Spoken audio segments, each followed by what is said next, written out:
Donc bonjour, Vanessa Monteiller, je suis la directrice du département droit, économie, gestion, maître de conférence en droit privé. Bonjour à vous, donc moi je m'appelle Mélissa Abaïd, je suis actuellement étudiante en droit, anciennement diplômée à l'université de Nîmes.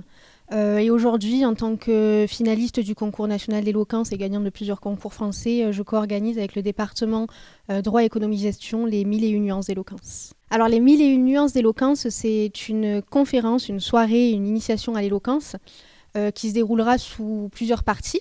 Donc dans une première partie, on aura une conférence en art oratoire animée par un conférencier, Elliot Nouaille, qui est professeur de rhétorique en France, à Paris.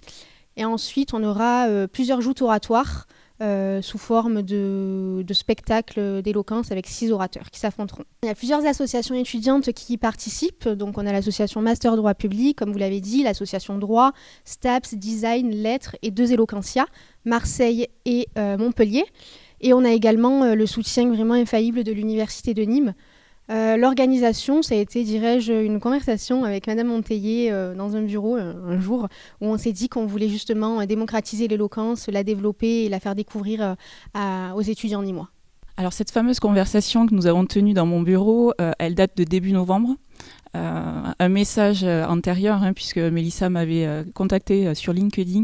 On s'est rencontrés quelques jours après et donc on est sur un mois, un petit peu plus d'un mois pour l'organisation de cet événement. Donc une réactivité de la part des étudiants particulièrement importante. Une centaine d'inscrits, un peu plus il me semble à l'heure actuelle. Un événement qui est ouvert, alors certes aux étudiants puisque la portée est avant tout pédagogique, nous sommes à l'université, mais aussi ouverte au public. Donc on a un certain nombre de lycéens qui sont inscrits et un événement ouvert au personnel de l'université de Nîmes également. Et donc des inscrits parmi le personnel de l'université. Donc un événement qui fédère autour de cette énergie étudiante. Et il ne faut pas oublier qu'à l'université, ce sont les étudiants qui animent l'université. Et là, j'emploie le terme au sens littéral du terme, c'est-à-dire ce sont les étudiants qui donnent une âme à l'université. Et l'événement le démontre très, très clairement. Sans spoiler la suite, nous avons pensé cet événement comme un premier événement. On entend avec cet événement donner l'envie à nos étudiants d'approcher l'art oratoire et donc de se lancer dans des concours d'éloquence. Et Mélissa est l'illustration même d'un parcours brillant dans ce domaine-là. Donc vraiment donner l'envie à nos étudiants de s'inscrire là d'emblée, dès le mois de février, à des concours nationaux d'éloquence. Donc ça, c'est vraiment l'objectif.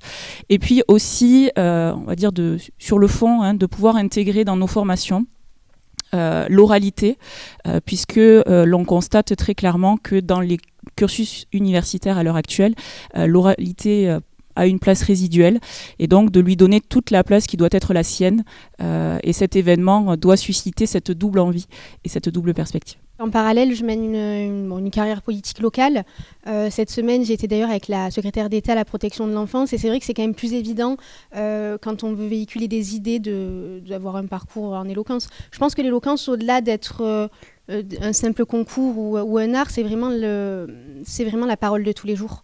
C'est l'expression quotidienne qu'on peut avoir avec autrui. En tant qu'ancienne étudiante à Nîmes, et aujourd'hui, vraiment, j'en fais mon université berceau, en fait, finalement, celle qui m'a formée, c'est vraiment de se dire que c'est pas une petite antenne, en fait, Nîmes, et qu'on est vraiment plein d'ambition, plein de talent. On est très, très bien entraînés et formés par nos professeurs.